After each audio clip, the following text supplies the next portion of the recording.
Akhwat yang dirahmati Allah Subhanahu wa taala, tiba kita di sesi dialog spesial topik berita edisi hari Jumat. Kita sudah terhubung dengan narasumber kita, Ustadz Abdullah Hamahua di ujung telepon. Halo, assalamualaikum Bang Dullah. Waalaikumsalam warahmatullahi wabarakatuh, Mas Angga. Alhamdulillah sehat Bang Dullah ya, kabarnya di pagi hari ini.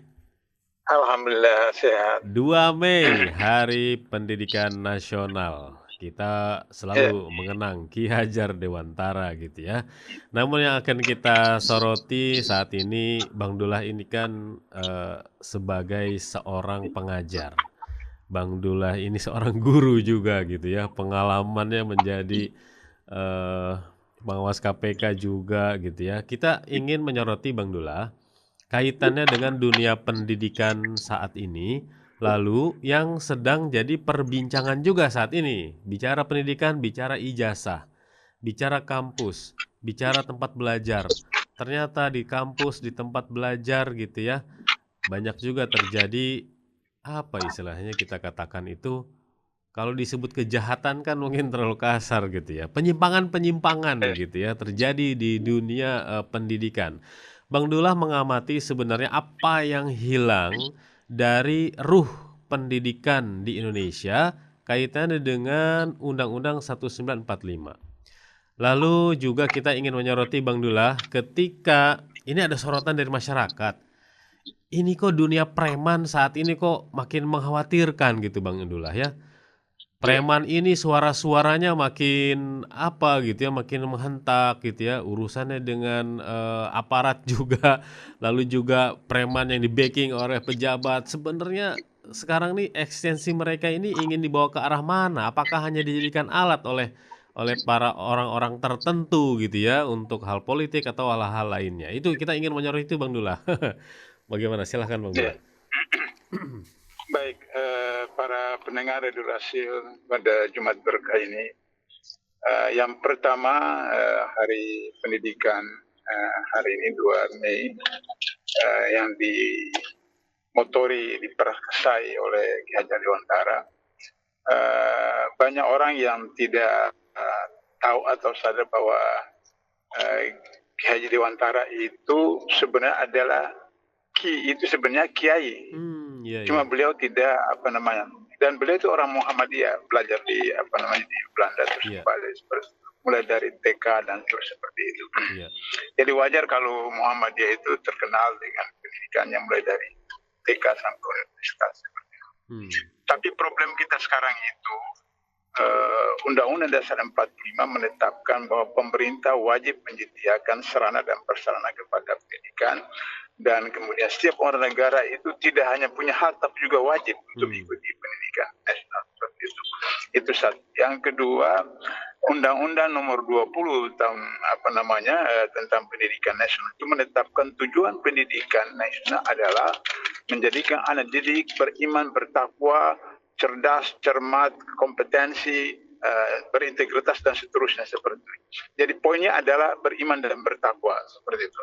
Kenapa? Karena pasal 29 ayat 1 ayat 2 itu menetapkan tentang Indonesia sebagai negara berdasarkan ketuhanan yang Maha Esa. Nah, tapi fakta di lapangan adalah bahwa Indonesia hari ini berada pada ranking kelima di Asia Tenggara tentang Human Development Index manusia Indonesia. Jadi kualitas manusia Indonesia itu berada pada ranking kelima di Asia Tenggara, yaitu nilainya 78.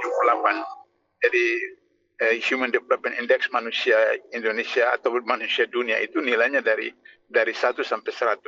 Indonesia itu hanya mencapai 78 dan itu ranking kelima. Jadi Indonesia di bawah Singapura, kemudian Brunei, kemudian Malaysia, kemudian Thailand. Nah, sehingga dengan begitu maka kompetensi dan competitiveness Indonesia di luar negeri itu sangat rendah seperti itu. Kemudian fakta yang lain adalah bahwa data-data di KPK menunjukkan dari 1.500 orang yang ditangkap KPK dari 2004 sampai sekarang, 86% itu adalah sarjana. Jadi ada S1, ada S2, ada S3, ada guru besar, ada profesor. Tapi mayoritas mereka adalah S2. Berarti secara statistik pendidikan nasional kita melahirkan koruptor. Nah, kenapa? Karena pendidikan nasional kita itu tidak mengikuti sila pertama Pancasila, tidak mengikuti pasal 29 ayat 1 dan 2 undang sepatutnya dan tidak mengikuti Undang-Undang Pendidikan Nasional, Undang-Undang nomor 20 Pendidikan Nasional seperti itu. Dan kemudian bagi pendidikan Islam, apakah madrasah, apakah pesantren dan seterusnya itu, lupa bahwa wahyu pertama yang diturunkan Allah kepada Rasulullah 15 abad yang itu tentang perintah belajar. Wahyu pertama itu Bismillahirrahmanirrahim, Iqra bismi rabbikal khalaq, khalaqal insana min 'alaq, Iqra bil akram 'allam ya'lam kalam 'alam insana ma lam ya'lam. 5 ayat itu sudah memiliki bagaimana silabus, kurikulum, metode dan target pendidikan. Nah, tapi karena itu tidak dilaksanakan, hasilnya seperti sekarang. Sehingga lahirlah apa yang Mas Angga katakan soal ijazah palsu dan seterusnya dan seterusnya. Yang paling mengerikan sekarang itu adalah ide Gubernur Jawa Barat untuk kemudian memasukkan anak-anak bermasalah ke barak polisi atau tentara. Ini betul-betul apa namanya? Ide yang ngawur, yang tidak mengerti tentang pendidikan. Pendidikan itu kan ada pendidikan rumah, ada pendidikan sekolah, pendidikan masyarakat. Nah, sekarang persoalannya adakah dengan anak-anak itu dimasukkan ke barak polisi, barak tentara, itu kemudian tercapai target pendidikan yang diatur dalam Undang-Undang nomor 20, itu belum tentu karena polisi institusi yang bermasalah di Indonesia hari ini. Polisi itu terlibat secara institusional. Kasus Sambo, kasus berapa banyak Kapolri, berapa banyak polisi yang terlibat korupsi dan seterusnya. Dan kemudian apa yang disebut dengan lembaga anti teroris dan seterusnya, itu yang semua itu melanggar hak-hak asasi manusia. Nah, itu polisi bermasalah seperti itu. Sehingga kemudian apakah mereka kemudian dilatih di 6 bulan atau berapa bulan di kepolisian itu mereka keluar menjadi baik atau sebaliknya? Mas anggap pengalaman saya di penjara ketika jadi mahasiswa dulu, demonstrasi dan seterusnya, orang yang masuk penjara itu tidak narkoba, dia narkoba di dalam. Orang masuk penjara yang tidak homoseks di dalam. Orang masuk penjara yang tidak lesbian, bagi perempuan lesbian di dalam. Jadi penjara itu justru kemudian menjadikan sarang orang baik yang hanya karena misalnya keliru, silap atau apa, dia masuk penjara malah tambah rusak seperti itu. Nah, jadi kalau dibawa ke barak tentara, dibawa ke barak polisi, tidak ada jaminan bahwa mereka akan berubah, malah kemudian bisa ketularan seperti itu. Nah, oleh karena itu maka kasus yang disebutkan oleh Gubernur Jawa Barat itu merupakan indikator ketiga tentang kegagalan pendidikan kita. Kegagalan pendidikan nasional seperti itu. Jadi tadi soal Human Development Index, kemudian korupsi yang luar biasa, dan kasus yang disebutkan Gubernur Jawa Barat itu menunjukkan tentang kegagalan pendidikan kita. Nah, sekarang ini baru 2 hari lalu dalam satu sekolah politik yang dilakukan oleh Masyumi, di mana kemudian Menteri Pendidikan Dasar keynote speaker, beliau menyampaikan bahwa sekarang ini di DPR sedang dipersiapkan undang-undang pendidikan baru, menggabungkan 4 undang-undang yang ada. Undang-undang pendidikan dasar, undang-undang perguruan tinggi, undang-undang pendidikan guru, dan seterusnya, ada 4 undang-undang, mau dijadikan satu. Saya khawatir ini nanti jadi model undang-undang cipta kerja. Undang-undang cipta kerja itu kan ada 20-an undang-undang, dan kemudian menghilangkan substansi dari undang-undang otonomisasi daerah. Karena otonomisasi daerah intinya itu adalah sebagian kewenangan pusat itu diserahkan kepada pemerintah daerah. Yang tetap di pusat itu adalah pertahanan, kemudian luar negeri, dan agama, seperti itu. Yang lainnya itu diserahkan kepada daerah. Tapi dengan Undang-Undang Cipta Kerja, semua itu ditetapkan oleh pusat, seperti itu. Sehingga akhirnya kemudian misalnya kasus perusahaan lingkungan, pemerintah daerah, gubernur, bupati, wali kota nggak bisa berbuat apa-apa karena itu izinnya dari pusat, bukan izin dari daerah, seperti itu. Sehingga akhirnya jadi luar biasa. Nah, kalau keempat undang-undang, paket undang-undang yang dijadikan satu, saya khawatir ini kan ide dari Menteri Pendidikan yang sekuler kemarin itu. Siapa itu yang saya lupa namanya, yang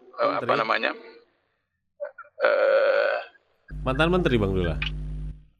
Menteri Pendidikan kemarin itu yang kemudian yang mau kami hilangkan kurikulum agama kemudian dan saya khawatirkan bahwa kemudian paket undang-undang ini itu dikhawatirkan oleh Menteri Pendidikan Dasar kita itu, Permendikti itu, jangan sampai kemudian mengulangi seperti Undang Cipta Kerja. Oleh karena itu saya menyarankan kepada para pendengar yang aktif di bidang pendidikan, apa saja di bidang pendidikan, agar supaya turut terlibat di dalam mengawal, jangan sampai kemudian Undang-Undang Pendidikan Nasional yang akan diselesaikan di DPR itu kemudian menghilangkan esensi dari sila pertama Pancasila, pasal 29 Undang-Undang 45 dan Undang-Undang Pendidikan Nasional nomor 20. Nah, untuk itu maka para pendengar harus tahu bahwa syarat satu undang-undang itu akan disahkan, pertama harus ada naskah akademiknya. Nah sekarang saya berharap juga Rasil berinisiatif itu untuk mencari naskah akademiknya itu. Baru kedua harus disosialisasikan, dilibatkan masyarakat. Baru yang ketiga kemudian dibicarakan di balik, baru bawa kemudian kepada komisi, baru kemudian libatkan DPR dengan pemerintah. Nah itu soal pendidikan. Sehingga dengan begitu jangan sampai kemudian tambah hancur pendidikan kita. Dulu Mas Angga, kalau seorang tua bawa anaknya ke kiai untuk sekolah atau pesantren apa itu orang tua itu bawa rotan. Bawa rotan, kemudian dia bilang, Pak Kiai ini rotan. Nanti kalau anak saya nakal kemudian di rotan anak saya seperti itu. Nah hari ini guru-guru tidak berani lagi melakukan itu kepada anak-anak. Jangankan dipukul, dimarahi atau ditegur saja, dibentak misalnya seperti begitu, itu langsung kemudian dilapor ke polisi seperti itu. Dilaporkan ke polisi, sehingga akhirnya kemudian guru-guru ya udah masa bodoh lah. Ada murid yang tidur dalam kelas, saya guru itu dimarahi sama aja, dilaporkan seperti itu. Sehingga hanya guru berpikir ya udahlah masa bodoh saya ngajar dapat gaji apa semacam, anak mau pandai atau apa segala macam seperti itu. Nah itu problem tentang. Nah akibatnya adalah sistem kita kemudian sistem yang premanisme. Sistem premanisme itu karena pendidikan kita melahirkan anak-anak didik seperti itu. Dulu kan kalau saya masih SD sampai SMA itu, kalau lihat guru itu kan takut, malu, apalagi kalau sedang bermain apa macam itu lari sembunyi apa. Sekarang itu murid SMP minta rokok dari gurunya. Pak guru minta rokoknya seperti itu. Jadi itu bayangkan seperti itu. Nah sehingga akhirnya kemudian terjadi premanisme, yang kasus misalnya pelecehan seksual dari guru kepada muridnya dan sebagainya. Ini suatu budaya premanisme, sehingga akhirnya kemudian ketika menjadi anggota DPR dia harus menggunakan preman.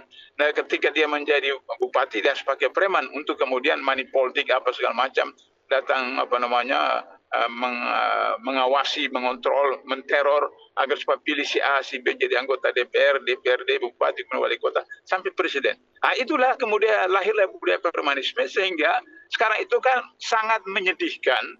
Kita lihat di TV atau di YouTube dan seterusnya itu, bagaimana bos preman itu datang memarahi anggota-anggota Kopassus lagi. Kalau tentara biasa masih oke, tapi kemudian anggota Kopassus itu kemudian berebut-rebut untuk selfie dengan bos preman ini. Ini kan luar biasa seperti itu. Meskipun kemudian Danjen Kopassus minta maaf kepada masyarakat, tapi itu indikator bahwa memang problem kita adalah problem sistem pendidikan, melahirkan sistem politik, melahirkan sistem birokrasi yang premanisme seperti itu. Nah ini problem, sehingga intinya kalau dalam Islam itu kembali kepada pendidikan, sehingga dengan demikian pendidikan itu akan menyelesaikan persoalan. Persoalan yang berikut Mas Angga adalah kenapa pendidikan kita seperti begini? Sejak reformasi dalam Undang-Undang Dasar 2002 ditetapkan 20% anggaran pendidikan untuk dari APBN. Problemnya adalah kenapa guru masih korupsi, dosen masih korupsi? Karena anggaran itu digunakan bukan untuk Kementerian Pendidikan dan Kementerian Agama saja, tapi juga digunakan untuk sekolah-sekolah kedinasan, dan itu kesalahan besar. hampir semua kementerian punya sekolah kedinasan digunakan dari 20% itu. Maka kemudian Kementerian Pendidikan dan Agama ya tidak sampai sekian persen seperti itu. Nah, oleh karena itu maka harus dikembalikan kepada asal muasalnya. 20% itu Kementerian Pendidikan, Kementerian Agama. Bagaimana untuk sekolah-sekolah kedinasan itu tidak perlu punya sekolah karena orang sudah, kalau pendidikan sudah betul, dia lulus sarjana hukum, baik teori maupun skill.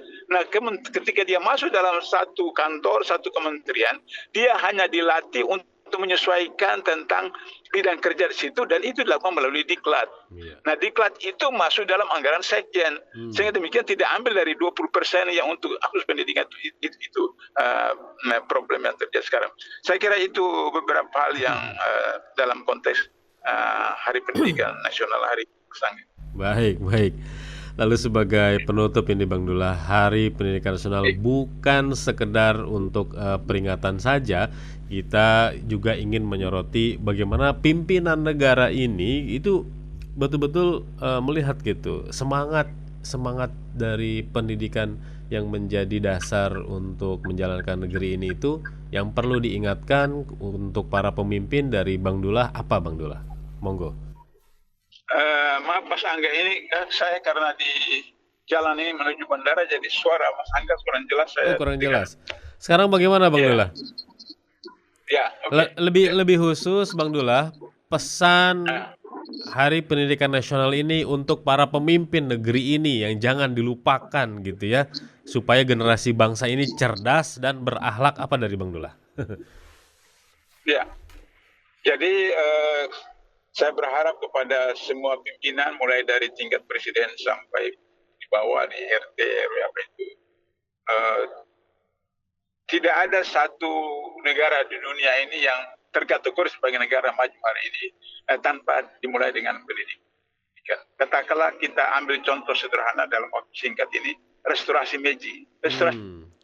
Meiji itu Jepang itu kan hancur ketika Perang Dunia Kedua, tapi dimulai dari restorasi Meiji itu Jepang hari ini merupakan salah satu negara yang luar biasa maju seperti itu. Kenapa? Karena dimulai dengan pendidikan, jadi untuk manusianya. Jadi restorasi Meiji itu anak-anak Jepang itu dilatih bagaimana mempunyai kemampuan untuk bersaing, yaitu bersaing dalam belajar, bersaing dalam mencipta, dan bersaing dalam nasionalisme. Ya, bersaing dalam belajar itu maka kemudian dikirim itu mahasiswa Jepang ke luar negeri dengan perintah semua ilmu, semua skill, semua keterampilan teknologi yang ada di Jepang, di luar negeri, di Amerika Eropa, dibawa ke Jepang, diterjemahkan dalam bahasa Jepang, kemudian dipraktikkan. Sampai menggunakan kata kasar, katanya mencuri ilmu-ilmu yang ada di Eropa, Amerika, datang ke Jepang, diterjemahkan dalam bahasa Jepang, kemudian dipraktikkan. Itu jadi bersaing dalam belajar. Yang kedua, bersaing dalam mencipta. Nah, karena belajar itu melahirkan salah satu dimensi skill, keterampilan, maka kemudian kita tahu di dunia ini Jepang itu yang punya paling luar biasa. Ada Toyota, ada Avanza, ada Mitsubishi, mobil, motor, Daihatsu, banyak sekali seperti itu.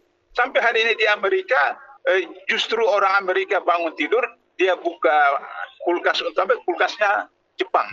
Dia mau pergi kemana-mana kerja, bukan lagi pakai mobil Mercedes apa macam karena kemacetan, pakai mobil Jepang karena mobil Jepang kecil dan seterusnya. Begitu juga yang lain-lain seperti itu Jepang. Kemudian bersaing dalam nasionalisme. Bersaing dalam nasionalisme itu ditempatkan kaisar. Jadi bagaimana agar supaya kaisar itu menentukan nasionalisme seseorang Jepang. Nah, karena itulah maka kemudian disebut dengan apa yang disebut dengan harakiri. Harakiri itu adalah mati demi menjalankan tugasnya. Sebab kalau gagal maka dipasang nasionalisme. Karena itu sebagai penutup ada buku tahun 80-an. Tahun 80-an itu tentang judulnya